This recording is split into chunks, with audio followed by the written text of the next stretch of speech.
facing a, quote, political unjustified prosecution. President Herzog's office responded that anyone seeking a presidential pardon must submit a formal request. We want to get more on this now. Joining me live is Dan Arbel. He's a scholar in residence at the American University Center for Israel Studies, a longtime veteran of the Israeli Foreign Service as well.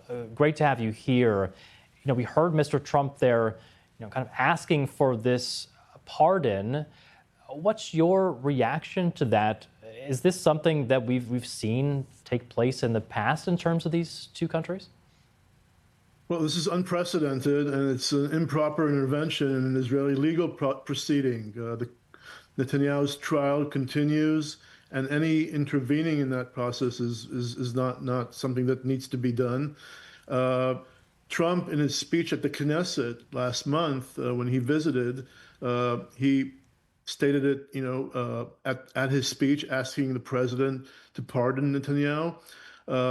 I guess people at the White House or he himself thought that he was perceived as joking, and wanted to follow up with a letter. But the letter really has no standing, a legal standing in the Israeli system, and the trial continues at this point with no end in sight, by the way. Yeah, and Mr. Netanyahu, the trial's still going, hasn't been convicted of anything. But I guess at the same time, if you look at a letter from an American president calling for a pardon, could that have any kind of influence, do you think, on the proceedings that are taking place right now in Israel?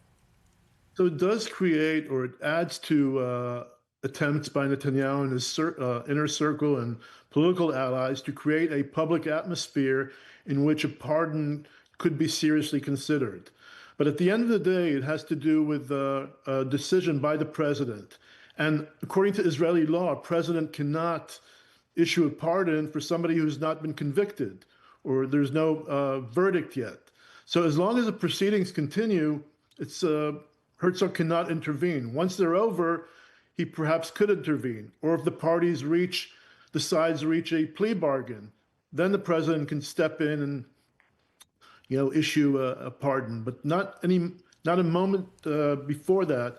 And at the end of the day, the problem is that Netanyahu has to admit some culpability or some sort of responsibility for the actions that he took. And to the best of my knowledge, he's not been willing to do so at this point. Do you have a sense at all of how this letter from President Trump is actually being received by people within Israel? Yeah, I think like anything else, like everything else in Israel, it's 50% are supportive and 50% are against it. Netanyahu's allies and supporters are cheering, and Israelis who oppose Netanyahu and respect the rule of law and are trying to defend Israeli democracy are pretty much appalled by this step. Mr. Netanyahu has long argued that the charges against him and the trial are a distraction for the country, that it would, make it easier for him to continue, at the time, waging war against Hamas, now dealing with implementing the ceasefire. Do you agree with him that if these trials weren't taking place, that might free up him, his cabinet, his government to maybe perform those tasks more efficiently? When the trial started, there was an appeal to the Supreme Court by organizations that felt that there is a contradiction or a clash of interest between Netanyahu carrying out his duties as prime minister and standing for trial.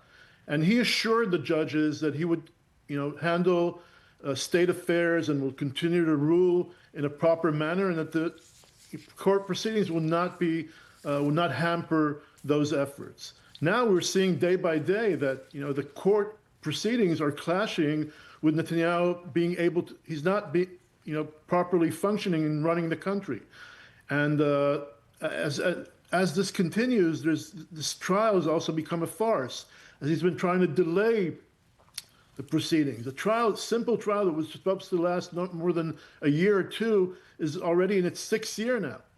And certainly Netanyahu is the one that's slowing it down. It's not the prosecutors that are mishandling it. So clearly there's a contradiction here between what Netanyahu portrays to the public and what is actually happening in this trial. Dan Arbel, scholar in residence at the American University Center for Israel Studies. Always great to have you on the BBC. Thank you.